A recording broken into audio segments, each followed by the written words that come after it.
goes to our second week here, and I'm so pleased to be with Joseph Stetter, who is a friend of the show as well, who's been on our Anything Goes show on Thursday nights, and he's actually debuting Anything Goes 2 week 2.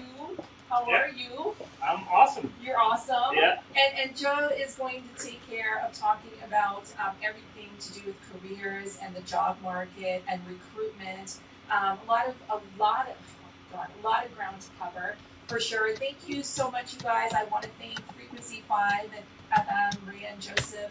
I still am dealing with this, whatever this is, but my voice is a lot better than it's been. I want to thank all of you guys, the viewers, the loyal supporters. Thank you so much for tuning in. I want to thank my co-host from Thursday night, Julia Scalise. I hope you're watching. And of course, my baby girl, Felicia at home, and everybody that makes Anything Goes what it is. So how you doing? Excited to share some wisdom and impart some golden nuggets of, never thought about that or never knew about that. I know. And I don't know, you don't know this yet, but you're going to know. We're actually using me as a guinea pig to find a job. Absolutely, we are going to do it. And if you guys know, and I mentioned it last week, we have Joe and others who are going to be doing segments once a month on Tuesday night. So tonight is kind of an intro to all that is Joseph Stetter and all that is the things that he focuses on. We're going to do some character development, just like in the movies. And we're going to talk a few things, and I have some questions, and I'm sure our viewers have some questions as well.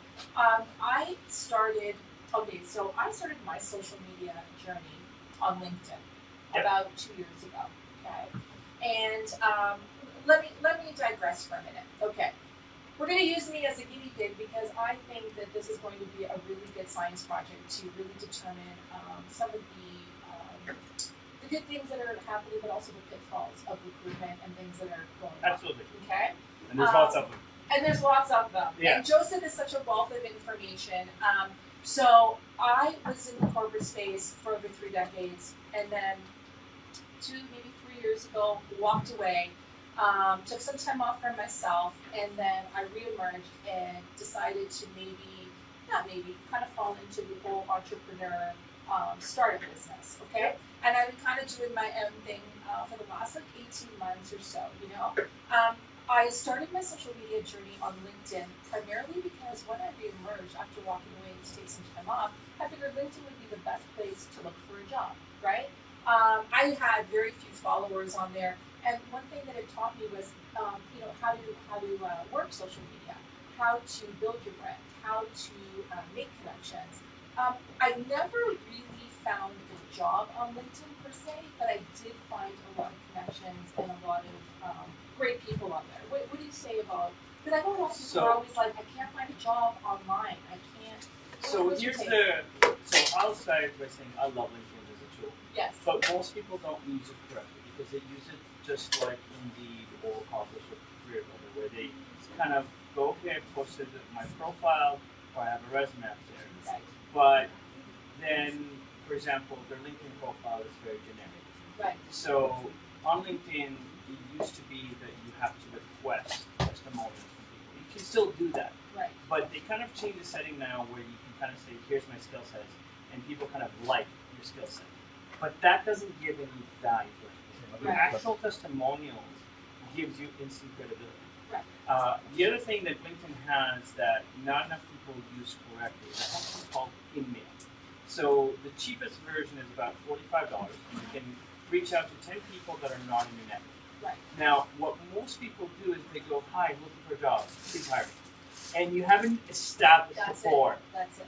So one of the things I teach people is if you're going to use LinkedIn, first of all, try to find a similarity. Like you went to the same school, university or college. So ask a question like, what was your experience going to that school? Right. If you're reaching out to higher levels, the best way to kind of do that is to kind of say in an email, I'm writing an article, or I'm doing research for an article. Mm-hmm. Given that you are an executive in a successful company, can I interview you? Mm-hmm. And then what you want to do is make it about them. Right. So, what are you most proud of? What are your 3 biggest achievements? Mm-hmm. What do you think has made you so successful in this industry? Mm-hmm. And then, as they start sharing that information, obviously acknowledge them, it's important.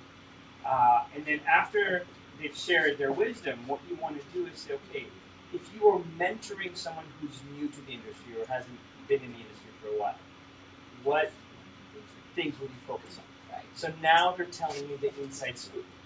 Now, after they've done that, you've earned the right to say, do you critique my resume? Mm-hmm. Notice I didn't say ask for the job, but critique the resume. Right. Because if you're dealing with an executive, for example, like a VP, who now has bragged about how great they are, she's bragged about how great she is, has shared nuggets of, by the way, do this, or do this. And then you've asked them to critique your resume. They're actually writing the resume that they tend to hire for them. Right. And after they critique your resume, you can kind of say, listen, this has been great information.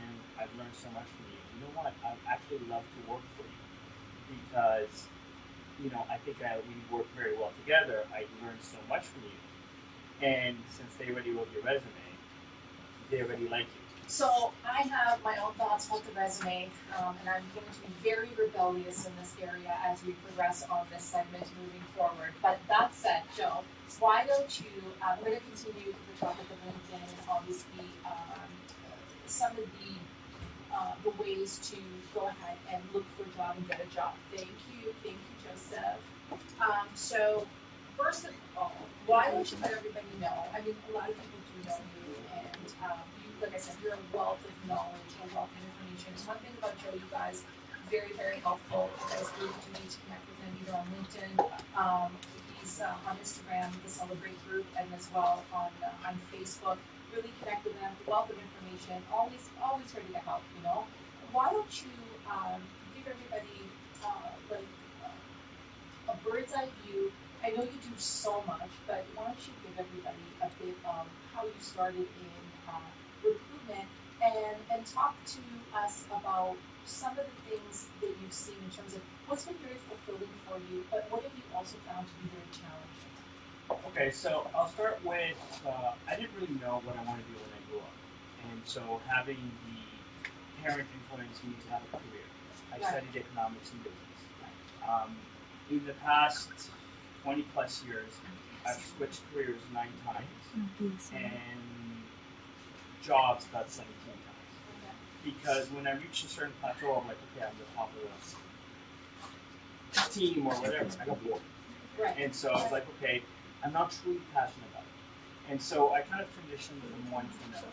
And that kind of started my path of understanding this. Now, as part of, life happens. And when life happens, you can either collapse or you can choose to invest in yourself in terms of taking courses on self-development, reading, to kind of better yourself. So I did these courses like I did the 20 Hours Performance 5. And when you're doing some of the exercises, I'm like, why is nobody applying this to work? Why is nobody applying this to the interview, to the resume, to and I took not only mental notes, but notes on what and how I would do. And then when I got into recruitment, I worked in finance, left finance, and got into recruiting. And in my first year working for an agency, I billed $760,000. And my Christmas bonus was cheese and crackers. And when I looked at the owner and I said, what is this? She looked at me and said, well, the cheese the crackers are from the dollar store. And I looked at her and said, not even from Loblaws or no. Portinos. And I looked at her and I said, do I look like I'm 65 years old that I need cheese from Fusiteries? Okay, at least I get to see, because this is aging myself a little bit, but I can put that to use. And oh, don't worry, we're going to talk about age discrimination. Don't worry. And I kind of went, you know what? All of this was like, I was in a company that there was 11 staff there. Yeah. The closest person to me was my supervisor who billed $140,000 a night. And you billed $760,000. Yeah. And I looked at the owner and said, most of this is new business that I brought in because I built relationships. Now because you had it, and so forth. You know what? I don't need your brand. I'll go do it myself. So I've been in recruiting for close to 20 years right now. I've had the pleasure of recruiting for companies like Deloitte & Touche, Aecon Construction, Tata Consulting Services, Skechers Shoes. And then in the process, when life happened to me, I I wanted to kind of secure my job, so I started writing a book, and I wrote 2 versions of this book. One's called Canada, Congratulations, You're Hired, and one's called USA, Congratulations, You're Hired, that has every resource you can imagine to find a job. Congratulations, you were hired. Who do I need to know to get a copy of this? This is great. I thought I'd give it. You actually have not. Did I not email you about? Alright, so We have, but I'm old school. I like one of these. This is really good. Oh my god, look at all of this. This is fantastic. So, like for example, the book is written in point form, where you never have to read more than the page and a half at a time. Right. But it's so for dummies that you don't need to think. You go, oh, this makes sense. Right. And in the process, because I've always enjoyed giving back, I started giving seminars at all of the government agencies, and I'm proud to say that I've coached over 10,000 people to find employment, and I have a 90% accuracy of finding anybody employment in any field in under 3 months. Well, And the fastest I've ever found people working is about 25 people is 2 days. It's amazing. It's amazing. So in that, again, it's a combination of going, okay, here's self-development and psychology of improving yourself, having confidence or whatever, but here's, no one's really, like, at least from what I've seen, no one's really applied it to the semantics of there. So even for social media like LinkedIn, it's a phenomenal tool. But so many people, like even myself, I'm a LinkedIn open networker. So I get daily friend requests and so forth.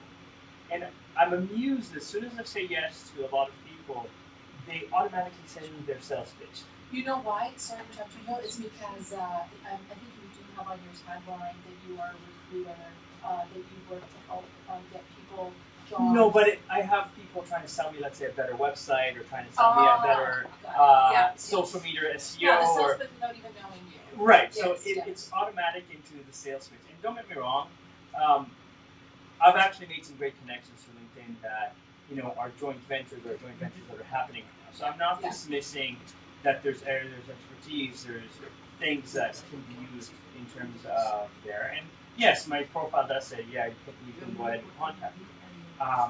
But again, it's a level of, for example, if on your LinkedIn profile, similar to a resume, under your skills, you work with your hardworking, dedicated, committed, and player, excellent communication skills. I can tell you, in 20 years of recruiting, I've never once searched for those words when I'm hiring somebody. Right. And similarly, all those words are subjective because your definition of hardworking and my definition of hardworking are very different. And if I use industry examples, like for example, someone that works in public accounting during tax season, it's mandatory practically that they have to work 80 hours a week. So what's hardworking? 100? Whereas then someone that works as a nurse, for example, might have to do 4 hours of overtime because the next shift hasn't run, whatever happened. Both are very hardworking, but the definition of hardworking is very different. Yeah, and it's all about differentiating ourselves, isn't it? Correct. And so the generic kind of profile, like I've worked here, I know how to do this, I know how to do this, is redundant to me because, look, anybody can say, I know how to do something. Just because you sold lemonade when you were 10 years old doesn't make you a salesperson. Self-starter. Right. But doesn't make you a salesperson per se. Right. There. Now, if you've been in sales where it's predominantly account management, but you're not actually selling, you're just upselling, it's a slightly different skill set than fully selling. For example. So, and the way that the easiest way to describe it is when you're at work and you come home to your partner, your family, most of the time you don't say, I worked today. I did some stuff. I did some stuff. Right. Yeah. You usually go, you know what, I was dealing with this huge problem. And I figured out how to do it. I did this, and this, and I'm so excited that I solved it. Right. That is the energy that you want to portray on your LinkedIn. The solutions. Right. On your LinkedIn, on your resume, on your interview. And this is a mistake that most people make in the job market because, unfortunately, in North America, if you were to line up, let's say, a law job, an engineering job, an accounting job, a marketing job, an IT job, 70% of the job description is exactly the same. All of them say other duties as assigned. all of them say excellent communication skills. And trust me, I've met a lot of people with really bad communication skills, but they get hired. Working on multiple Right. deadlines, So yeah. when people try to customize, and I use that term loosely, their resume, they're trying to stick all these generic, subjective words that don't really help, and they're not actually focusing on the right thing. So same thing on the LinkedIn and the resume. It ties in that we've been taught as a society to focus on the action words: manage, direct, liaise, coordinated. And yes, you need them. But if you don't tell me the results that you produced at work, it doesn't matter that you managed. Yeah. Because if you tell me I managed a project, as an employer, if I don't know the company that you work for, or I don't know you, I'm going to assume you did this much work. Right. But you might have done this much work. So if you say I managed a project, but you don't tell me the budget of the project, you don't tell me how many people were involved in the project. I feel like it's like telling a story, a really compelling story, so that people will want to learn more about you. But we're going to get to it in a second. I want to see who's tuned in. This is really good. I could talk about this for hours and hours. And I want to also just leave this with you, and we're going to get back to it, is, again, when I joined LinkedIn, and this was like the start of my social media journey, okay, I used to see every other post really, really ragging on recruiters, okay? Talking about how crappy recruiters were, and recruiters were useless, and I have some fantastic friends, Joe included, that are phenomenal recruiters, phenomenal people, very, very passionate.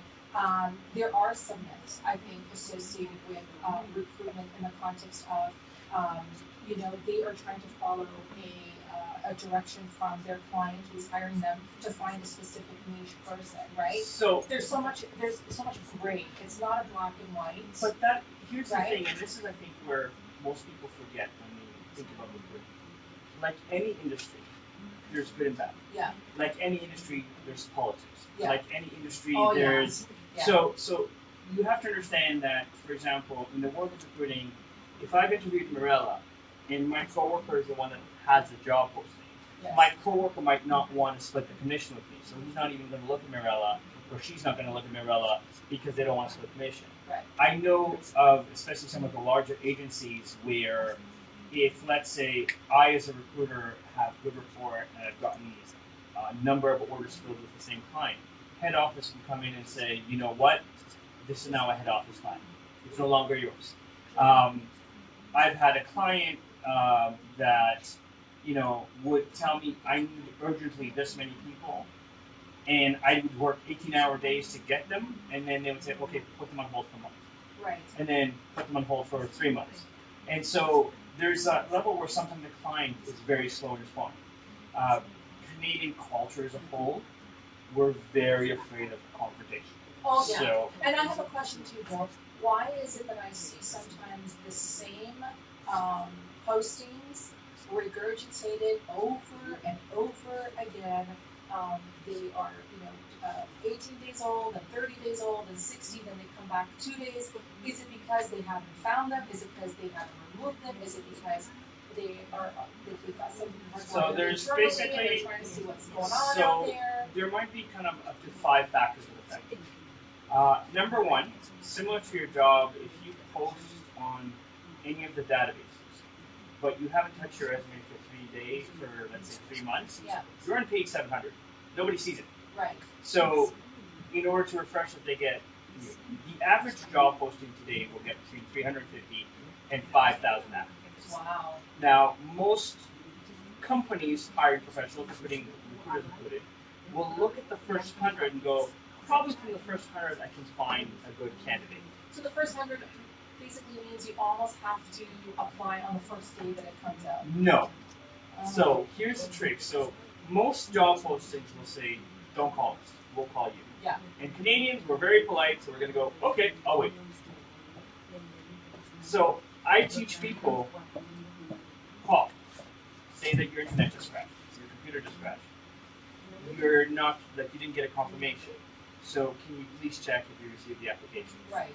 The moment that they go to check, you go from wherever you are near the bottom these are tough. But you're assuming they can pick up the phone when you call to get these things checked out. You know how hard it is to get to any hiring manager or HR personnel? Do you have any idea? Oh, I do, but there's loopholes to every conversation. I told you I was going to be the rebellious one here. Okay. By all means, Hold on. Oh no, because listen, I've had 35 years and I've seen it all, just like you. And this is a fantastic conversation. I just want to see who's tuned in. Let's say hi to a few people. We got Sonia Gill, who's on. Thank you so much for tuning in. Jimmy, hey, how are you? Thank you for joining. Jimmy says, fight and survive. Yeah, absolutely. Doris says, good evening. Hi, Doris. How are you? So great to see you.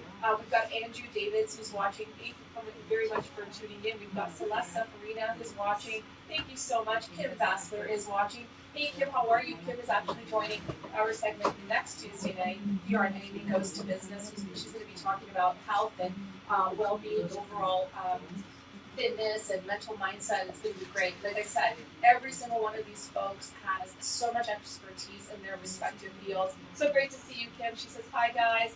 Oh, Joe Setter is watching. Julia Scalise is watching. Hey, Goo, how are you? Goo is her nickname, amongst a few other things. How are you? All good, though, I promise. We will see you here on Thursday night right beside me. She says, hey, we've got Addie Stetter. I wonder who that is. Hi, Addie. How are you? Thank you so much for tuning in. We've got Lena Bartolini. She says, awesome stuff, you guys. Thank you so much for tuning in. We got Renato in the house who's also watching. We got Gloria. Hey, Gloria, how are you? Happy New Year. I haven't talked to you in a while. How are you? Gloria says, hey there, glad I could join. Renato says, hey, how are you doing? Lena says, exactly. Addie says, so true.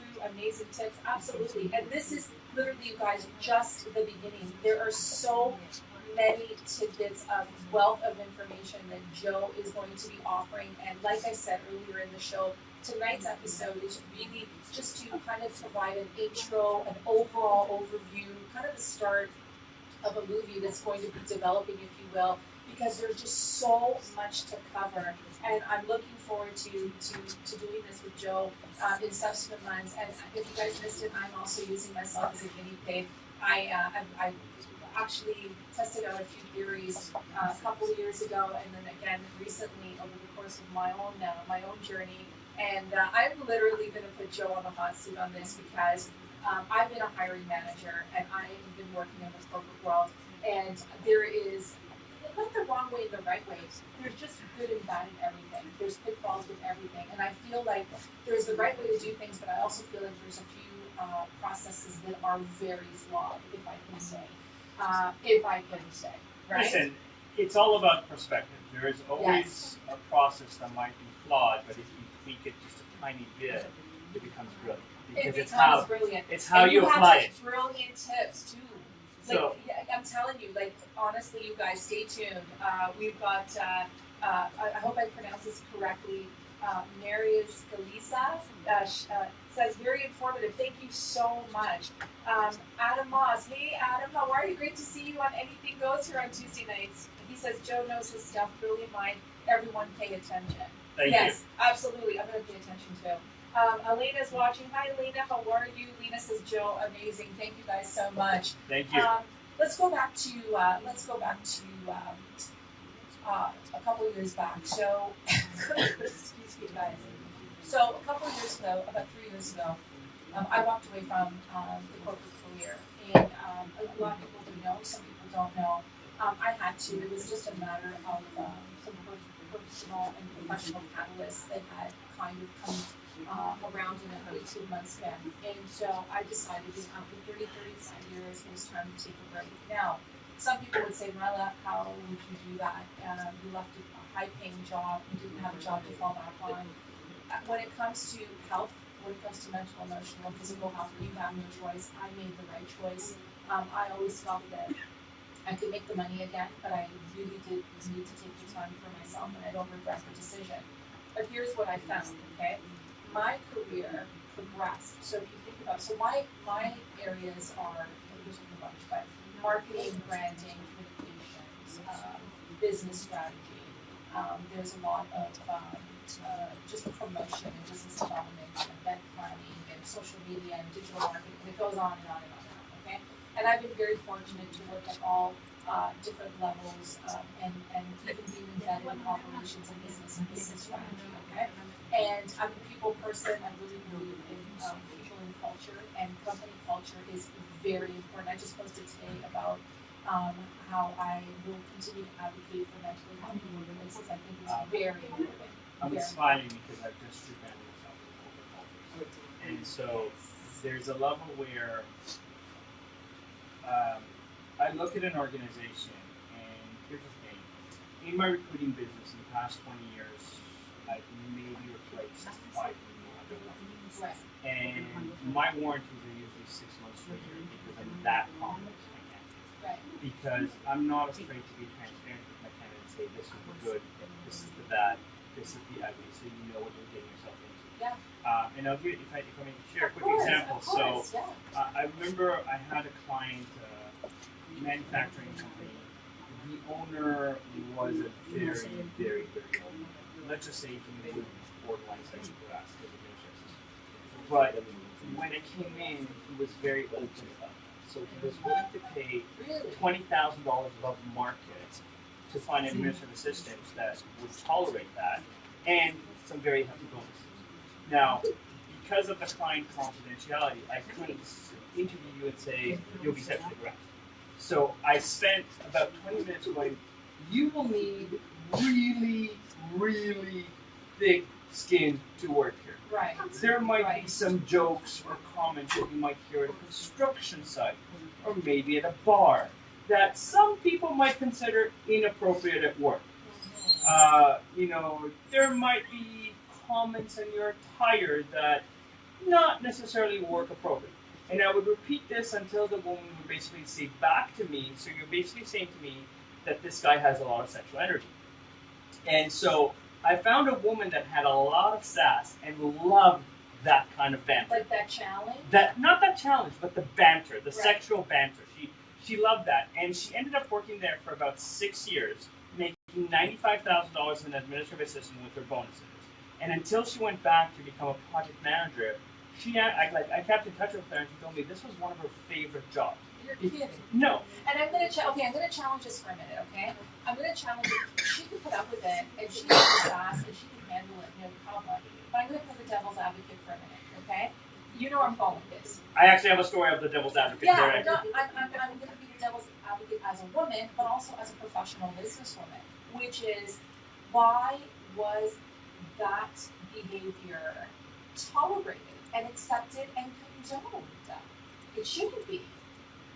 It shouldn't Again, be. but here's where culture comes into effect. Company culture is so look, there's a level where different cultures, different behaviors, and so there is a sense like, so for example, because I love the Latin culture and I'm fascinated in salsa dancing for 14 years.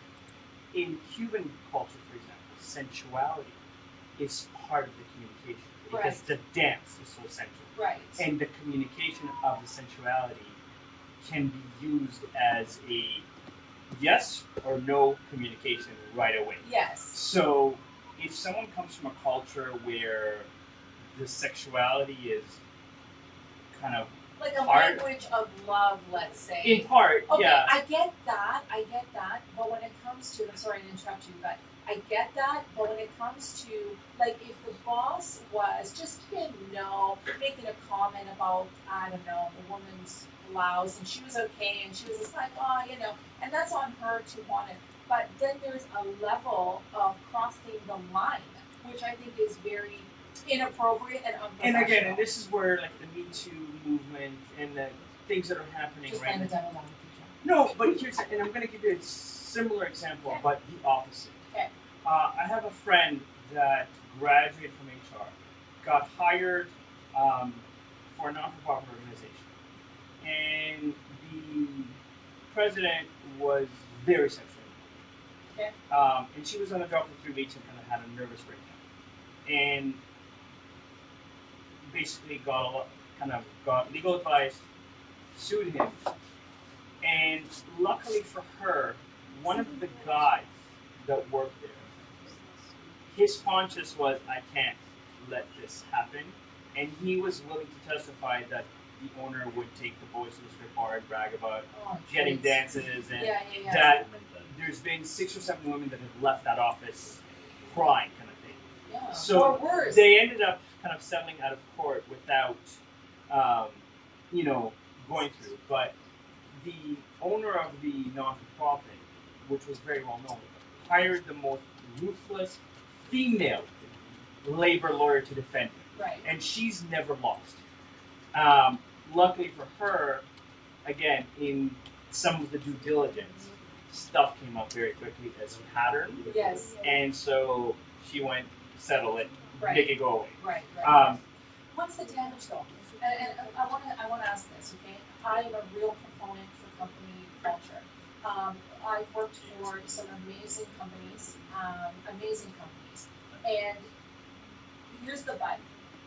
Large companies, I've worked for companies that are 20, 30, 40, 50,000 people, okay? Right. They can be fantastic companies, they can have fantastic people in them, but 50,000 people later, 20,000 people later, you cannot control or contain, or hope, you can hope, but you can't expect that every sort of fiber of the company functions in the same way.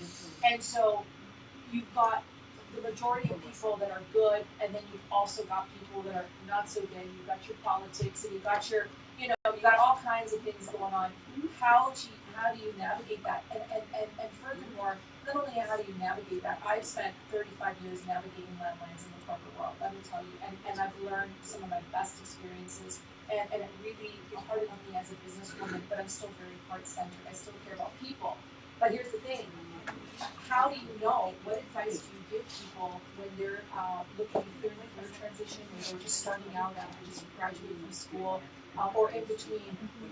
What advice do you give people? Sure, you can go on Glassdoor and they have like the reviews and this. Yeah, I love it. But how do you know? Well, I don't know if you 100% know company culture, but what advice would you give people when they say, Joe, listen, I really like this role, the money's right, the location's right, but I'm really concerned about company culture. How would I know? So here's the thing, and this is, it goes back hand in hand, where when you're interviewing for a job, you're also interviewing the interviewer. Yeah. And so at the end of the interview, you need to be asking 3 to 10 questions. Yeah. 1 to 3 about the role as a whole and the responsibilities. And 1 to 3 the community. So for example, what do you love about working?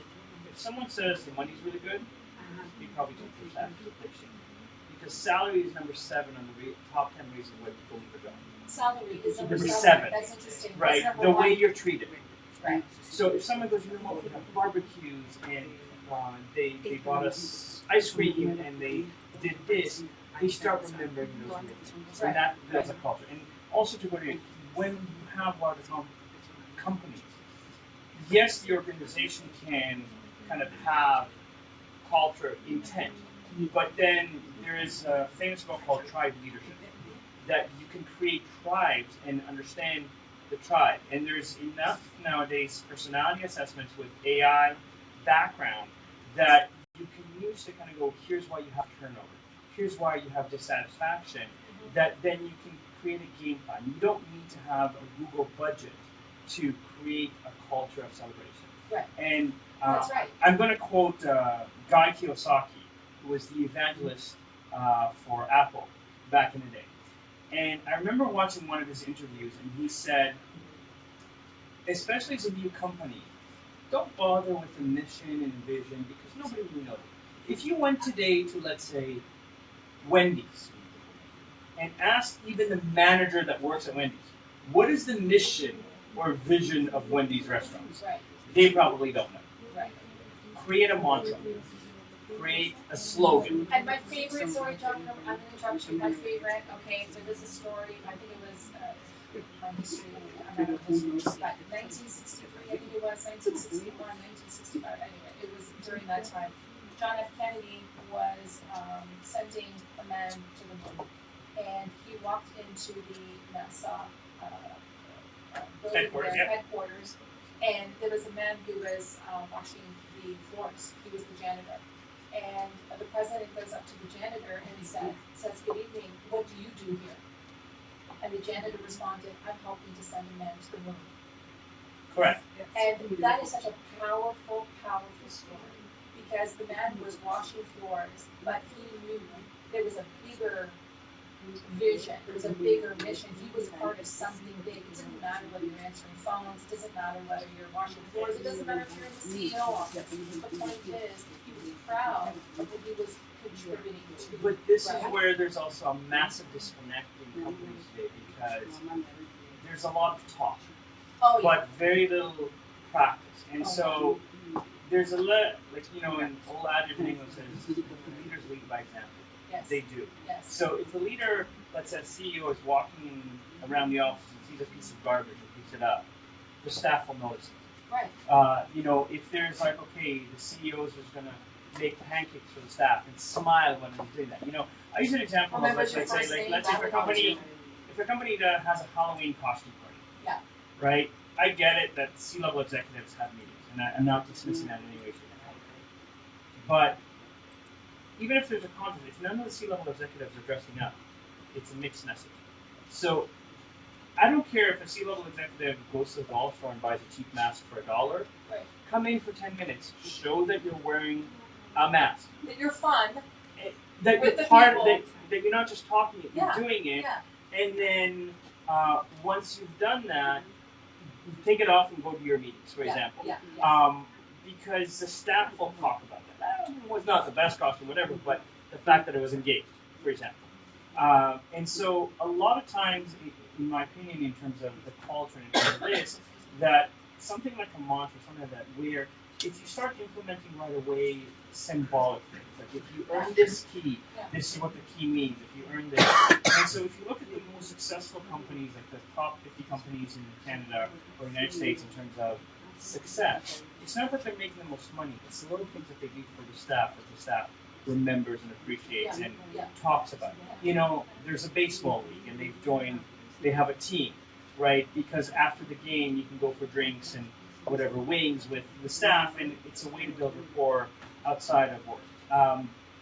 And there's a lot of mixed messages today on it. And I've had a lot of my own experiences where, on the one hand, I'm told, I think I shared this when I was here last time, but for example, when I worked in the banking system, I used to answer the phone, it's a great day or it's a fantastic day at my name's Joseph. And they reprimanded you. Right, so one of my coworkers complained and said that me saying great or fantastic could be interpreted as the bank's making too much money. Senior management had 3 2-hour-long meetings to discuss whether or not I was allowed to say great or fantastic. 2-hour-long meetings. C-suite executives at what hourly rate to talk about whether you should say have a fantastic day or not. Does that make any? That's someone's raise. That's someone's bonus right there. Correct. Now, here's the dramatic irony and oxymoronic. After they banned me from saying great and fantastic because they didn't want to retrain the 120 people on the floor, the senior VP personally came to me and said, listen, you're super energetic, you're always smiling, you're fun. I want you to create a social committee to help boost morale because morale is really low. I wonder why. And I said, okay, you know what? First thing I'm going to do is organize a party. Now here was the response of the senior VP. That's probably not going to work. The majority of people here are bachelors. They'll probably just give you $5, $10 and that's say... That's probably not going to work. So shooting you down before you even... started. And I said, don't worry, I'll take care of it. So what I did is I organized an Excel spreadsheet. This many people can bring drinks, this many people salads, this many cookies, this many main courses, this many desserts, and so forth. And I logged off the phone for 2 hours and started with the executives. And I said to them, I don't care if you make it, your partner makes it, your mom makes it, or you buy it. Right. But you're bringing in something. Right. Okay? And the day of the potluck, I logged off the phone to organize the food in a logical manner.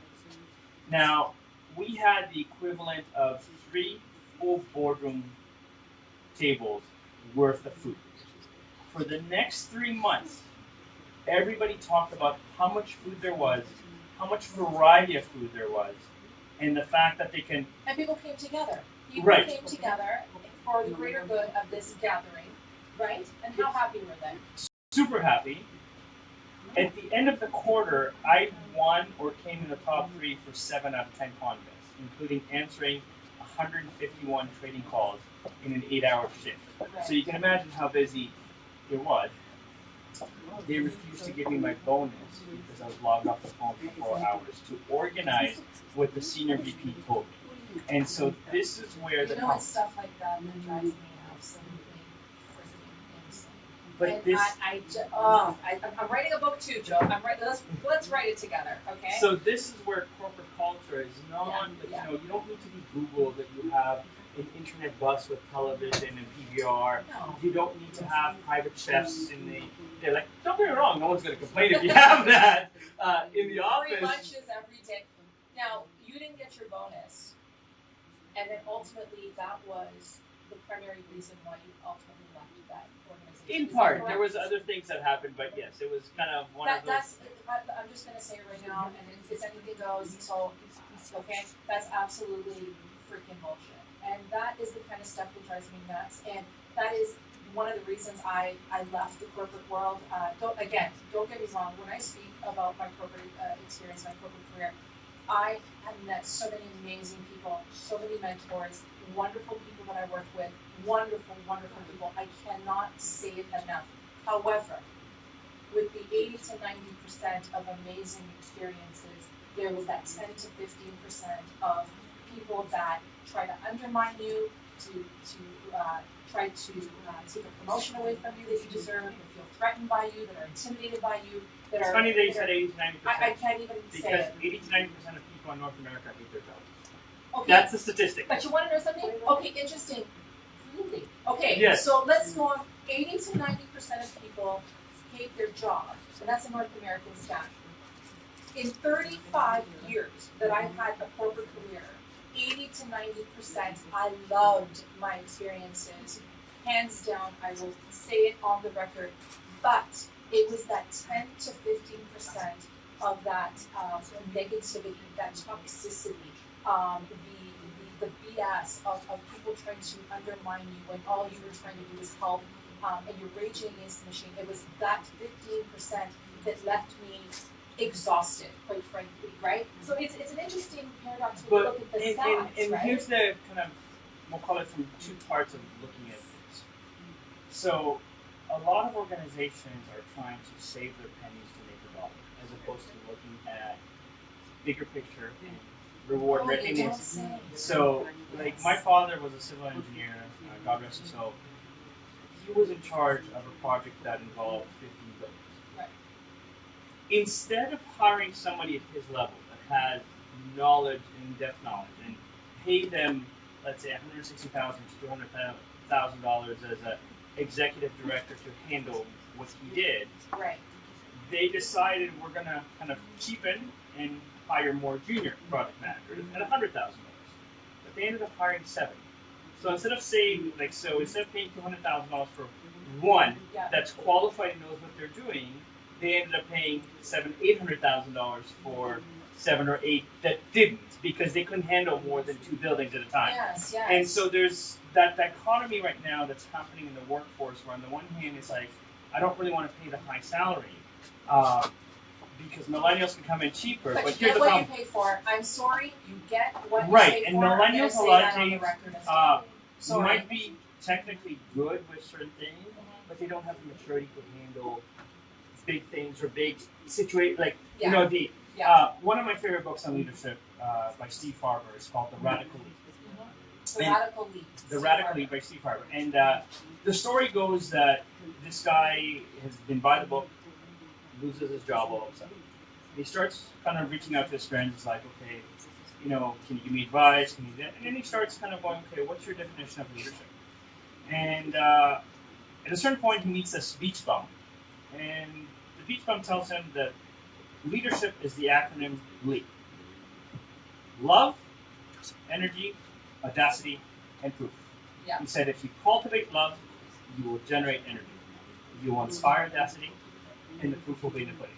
Yeah. And then he said the difference between a leader and what he calls a radical leader is OS exclamation F. Better known as oh shit moments. And so, right? But there's a level where, again, unfortunately, I shouldn't say the majority, but many organizations are so focused on management, not leadership. 100%. 100%. Say that again. So too many companies are focused on management, Yes. not leadership. Exactly. And I love to use this case study. To my mentor, I apologize because I know you've worked with them or you work with them. But if I compare the two biggest giants in retail, Costco and Walmart. Yeah. So because I've done a lot of research on this, I know that the top store manager at Walmart in Ontario is making about $70,000 a year. At Walmart? At Walmart. Okay. Now, the four Waltons that own Walmart that are each worth between $38 and $45 billion believe that if they gave $1 raise to their staff, they would go bankrupt.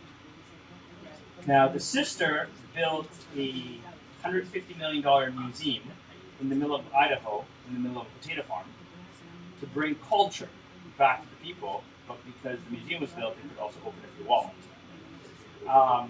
And if you say the word raise or the word union at Walmart, you're fired instantly.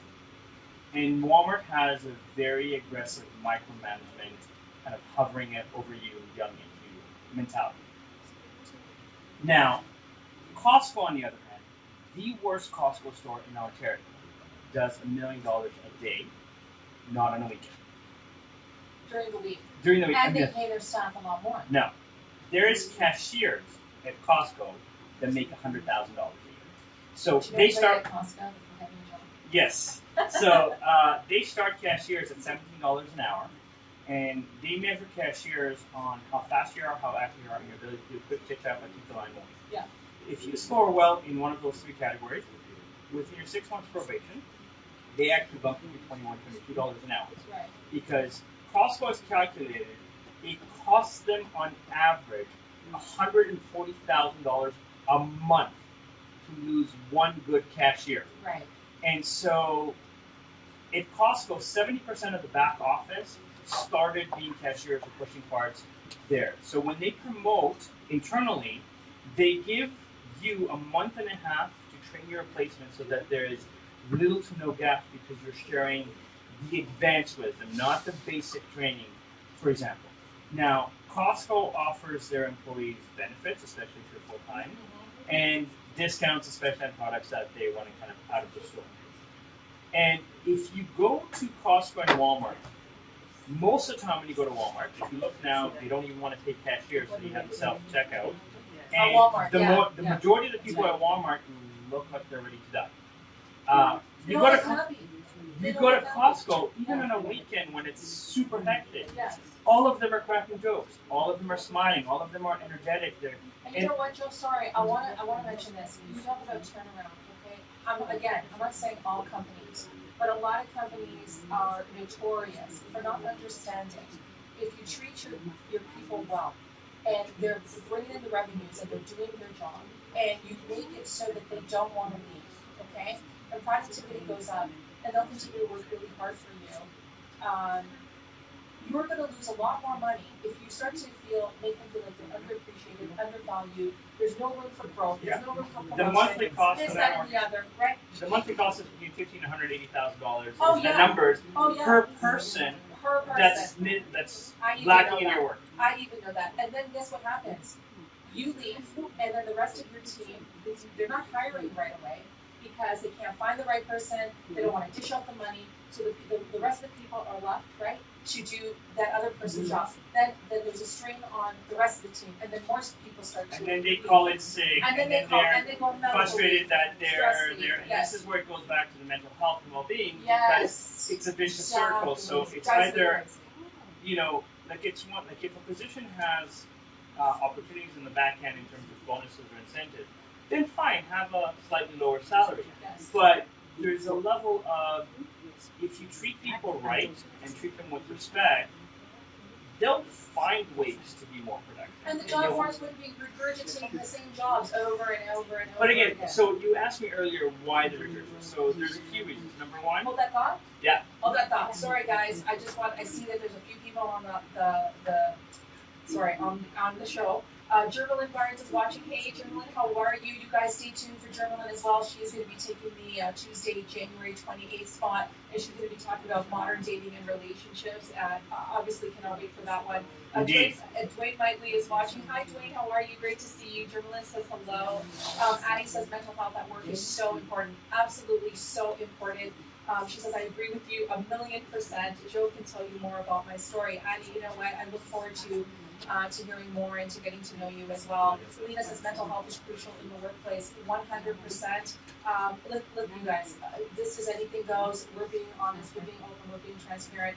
I've been very open in March 2016. I had a complete and utter breakdown, and I went into work, stayed an hour, and left, and never went back. Now, I want to say that the toxicity in the workplace was a partial reason for it, but there were a lot of catalysts that contributed to that. My point, though, is this. I put up with it for months and months and months. And you want to know why? I'll tell you why. Because I'm a single mom with 2 kids, and also because I had a team of 10, 12, 15 people that were relying heavily on me to look after them. And once I knew that they were going to be okay, or at least my interpretation of them being okay and landing jobs within the organization, because there's a lot of mergers and acquisitions, I ultimately left. Because that's what a leader does. They look after their people, they take care of their people. Otherwise, you know what? Why are you a boss? Just to say that you're a boss as a title, it doesn't cut it for me. So I'm very passionate about this. Let me tell you. Sorry, Joe. Lena says, Joe, that's crazy. She says, yes. Lorena's watching. Hey, Lorena, thank you so much for tuning in tonight, lovely. Addie says, always going the extra mile. Joe is always going the extra mile, and this is what I really appreciate about him. And you know what? Like I said, there are people that are going to toe the line exactly the way that they got to toe it, and then there are people that will bend a little bit. And you know, we talk about confrontation. We talk about a lot of different stories. I know a lot of C-suite executives. God love them all, but some of them will take on the challenge. Will take on the hard discussions. Will make the difficult decisions. Some of them have actually said to me, Marla, your weight in gold. But if I bring you on, I will have to make a whole bunch of unpopular moves. Well, you know what? Make them. Because this is what I challenge people. If it's not good for the company, if it's not good for the culture, and if it's not good for the greater good, why are you keeping things status quo? A leader needs because ego kicks in as opposed to being of service. Yeah. And when ego kicks in, you have this mindset that, okay, we're big, no one's going to touch us. This is a perfect example of, let's say, what happened with Monster and Indeed. When Indeed first came out, Monster was like, yeah, we're Monster. No one can touch us. Didn't Indeed take over? No, they're the number one job finding board. Who did Indeed take over? Workopolis? Indeed, there was a merger of sorts there with Indeed and somebody else, no? I don't know who they merged, but I'm just saying, like, in terms of Indeed invested in their AI, invested in their platform, invested in getting resources to people, and they overtook Monster. They overtook Monster, so now people go Indeed, not Monster. And it was just because ego kicked in, we're too good, we're too big to fail. In fact, there's a movie called Too Big to Fail, which is what happened with the banking system in the United States, and how even though they, basically the CEOs gave themselves $50 million bonuses and gave out a lot of bad debt, because the U.S. government owns 25% of the banking system, they gave them $1.8 trillion to kind of bail them out. First round was 900 million or 900 billion, and then another 900 and that's when the second 900, when they merged the banks to try and minimize some of the bad debt. So the movie talks a little bit about that, but it's that mindset of ego as opposed to service, and a lot of leaders kind of go, but I'm the leader. And again, I respect that you've earned the right to call yourself a C-level executive, or that you are an executive in whatever capacity. I respect the fact that you've got an education, you've got a background, and you've got achievements. But if you have a mindset of, one of my favorite adages in English is, the moment you stop learning is the moment you start dying. Yes, and the moment you stop surrounding yourself with people that are smart or smarter than you that can help you, that is when problems start. Because I'm telling you, it should not just be, look, I've been a boss, I've had a lot of people work for me, but it's always been a democratic environment. I've always made sure that everybody felt that their ideas were important, that their ideas were going to be executed, that we were all working together. It was none of this like higher up and you're down there at the bottom. Henry Ford had it right, and then a few of my clients used to say so. Henry Ford, when he first tried to kind of come up with the concept of the car, was sued that he's too dumb to run the company. And in the court, they were like, okay, in history, who did blah, blah, blah, and who did blah, blah, blah. And he's like, I don't know. And at a certain point, they actually, like, the prosecutor was like, you're too dumb to run Ford, kind of thing. And he went, listen, there's this little device where I can press a button, and I can get a history major to come in front of me and tell me all these stupid questions that you're asking me. My focus is on building the car. That is what I need to know. I don't need to know all these questions that you're asking. And, you know, one of my clients used to say, and kind of what Ford said, but in a different way, as the president of the company, I should never be the smartest man in the room. Right? And so... Right. And if you are great, and if you're not, it's okay to give everybody else a chance. That's why they're there, to help you grow the company, the business, the culture, the morale, like the profits, everything. And one of my favorite shows is called Undercover Boss. I always laugh at the end of the show when the executive goes, oh my God, I should talk to the people who work here. I might get some ideas on how to make things better. I'm like, no, you don't say. Like, it's amazing. I get that you don't connect with all your stuff, especially if you're, like you said, 10, 20, 30,000. You can't connect to everybody at the entry level and stuff like that. And I'm not dismissing that in any way, shape, or form. But there's a level that if you create the tribe mentality, you create incentives for people to contribute ideas. Whether, even if it's not monetary, but give me an award, give me a plaque, give me a pat on the back. I said there's so many ways. The plaque. Okay, I wanna do something really quickly, and then Joe, I want you to answer. You mentioned this earlier. The top 5 to 7 reasons why people leave companies. I think it's really important. But I want to just say, give a shout out here to Marka is watching. Hi, Marka. Thank you so much for tuning in. Arturo Flores says good night. Thank you so much for tuning in. Miriam says company culture makes a difference. 100%.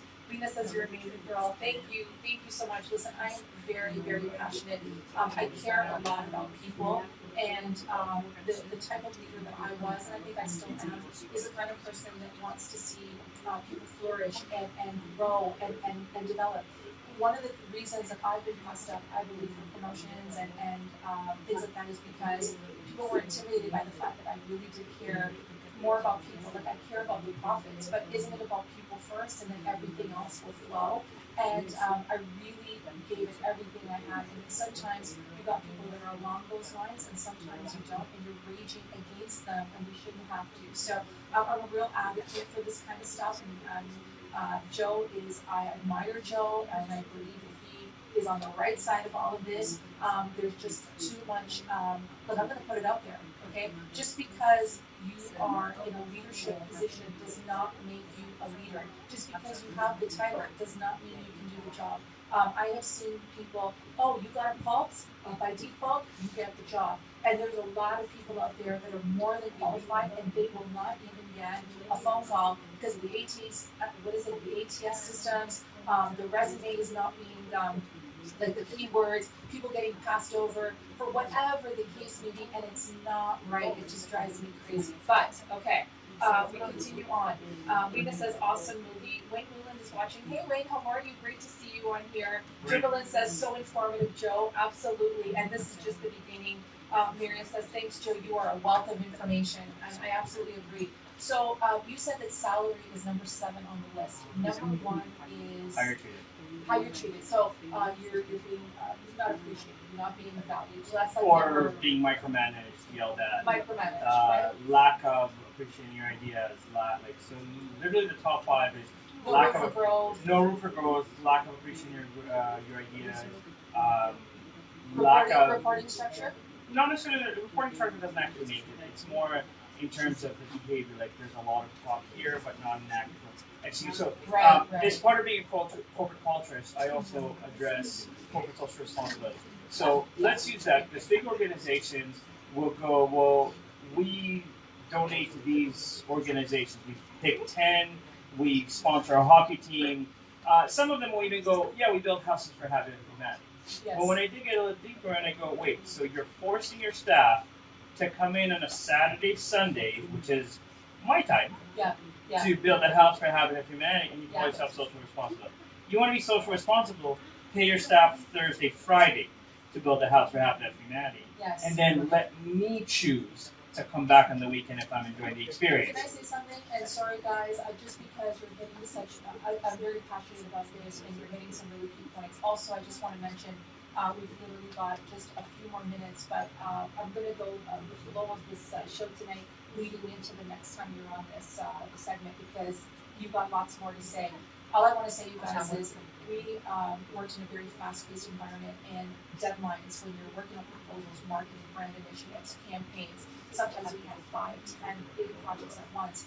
And I had people working all night long. I had people working half the night. I had people working weekends.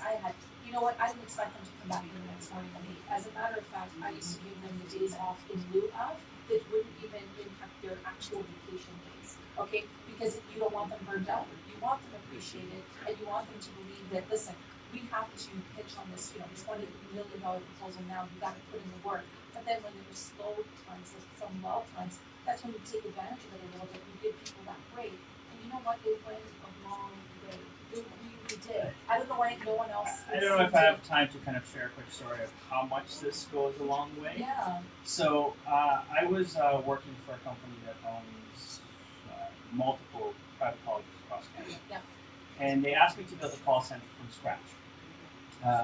The conditions was that my team would call leads that are more than 4 months old, more than 75 kilometers away from the nearest campus. Okay. Expectation was that my team would generate $300,000 for the year and convert at 1%. Okay. Now, first thing I did, just to kind of create a culture of celebration, is I went and I hired about 8 staff in the first round. I went out to the dollar store and bought each one of them a funky pen, a stress ball, like stickers. So when they came in, there was a gift basket waiting for them. Yes. Then I said to them, on their first day, then I said to them, we're going to talk about this on the next show, right, first day orientation, how important it is. Then I told each one of them, I want you to go buy something that you like, up to $30, bring the receipt, I'll give you the cash. Yeah. Because I want your cubicle to make it yours. Yeah. I gave everyone on my staff a nickname. So I never addressed them by their name. It was always funny nicknames like Giggles, Hot Mama, things like that. Hot Mama, just be careful. No, that was actually an older lady. She actually loved the name. On top of that, so every Monday morning, first thing I would do is go, okay, what did you do successfully? Each person would say what one thing they did that really stood out, and then I'd say what objection did you have difficulty with? Yeah. Now, instead of me as the director going, okay, here's the solution, I asked the staff how they addressed it, how they and give them a voice. So I remember, so in less than 6 months, we did $2.25 million. Right. And 1 week, because we were on such a track and we were converting at 10%, the VP called me and said, your target for this week is $150,000. Right. Told the team this, I said, guys, if you guys hit $150,000, the whole team will be rewarded. By Wednesday at 3 p.m., there were $220,000. That's amazing. So I told them, Friday at lunch, you guys are getting a gift. At lunchtime Friday, we were at $310,000. I bought all of them VIP tickets to the movies. I gave each one of them a $25 gift certificate to buy food so that there's no restriction. Who doesn't love food and movies? Right. Yes. And I sent them during work hours. Yes. Now, 100%. the VP calls me and goes, did you just send your entire staff to the movies during work hours? I said, yep. He goes, what's wrong with you? I said, you asked for $150,000. We did $310,000. Yeah. Yeah. He goes, yeah, but it's work hours. I go, yeah, that's why I stayed. Because I told the team, if anybody calls back, I'll answer the calls. Yes. You guys go enjoy. Now, I want to say, sorry, Joe, we got to end it for tonight, but that is a leader, that is someone who makes an executive decision for the greater good of the business, but of the people. And I love that story. All right, guys, we are out of time. We did start a few minutes late, my fault, but we made it up. Thank you, FREQUENCY5FM. I really appreciate it. Joe, let's go with some final thoughts. we know that we're going to cover off. Again, so we started off with the resume. Make sure that you add personality. Make sure that you add results. I don't care that you know how to do something. I care how good you are at what you do. Yes. Because if you don't quantify it, I don't know you, I'm not hiring you. Absolutely. Simply. And that if you start with quantifiables, you can incorporate that into the role, and there's a level of respect and potential recognition that because you interviewed with results, you wrote your resume with results, you are now set up to create results in the organization. And that will help you grow and help you be part of the culture, because it's not just you fill the chair and absolutely. Tell the story. Have a personality, right? Joe, thank you so much. I know you could go on. My final thoughts, you guys. First of all, thank you everyone for tuning in tonight. We really appreciate it. Joe was a wealth of information, and we're just beginning.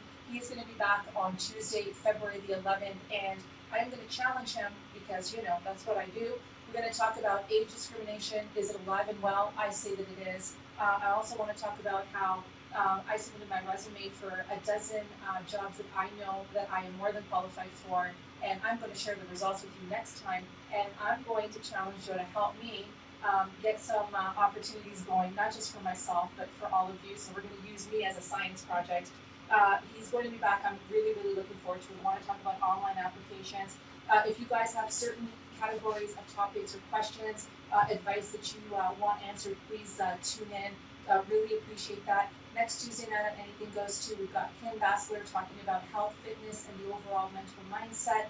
On January 28th, we've got Jermaine Barnes, our relationship coach, who's going to be talking about modern dating and relationships. But before that, this Thursday night on Anything Goes with my co-host Julia Scalise, we've got Karen Leslie, who's going to be joining us. She has a very, very compelling story. She has been through a lot, and she's going to walk us through that. And we've got Heather Linus-Lindsay, who's also a reggae artist, and she has been through a lot as well, and she is going to be talking to us inside a woman's world. So join us 8 o'clock Thursday night, FREQUENCY5FM. And on that note, again, thank you guys so much for tuning in. We are going to keep this going because there's a lot that we want to just, dissect and talk about. And we'll see what happens after a few months and how successful I am listening to Joe and all his wealth of information. So thank you guys so much. Thank you, Frequency5FM. Everybody have a wonderful night, and we will talk to you soon. Thank you. Thank you. Thanks, Joe. Thank you.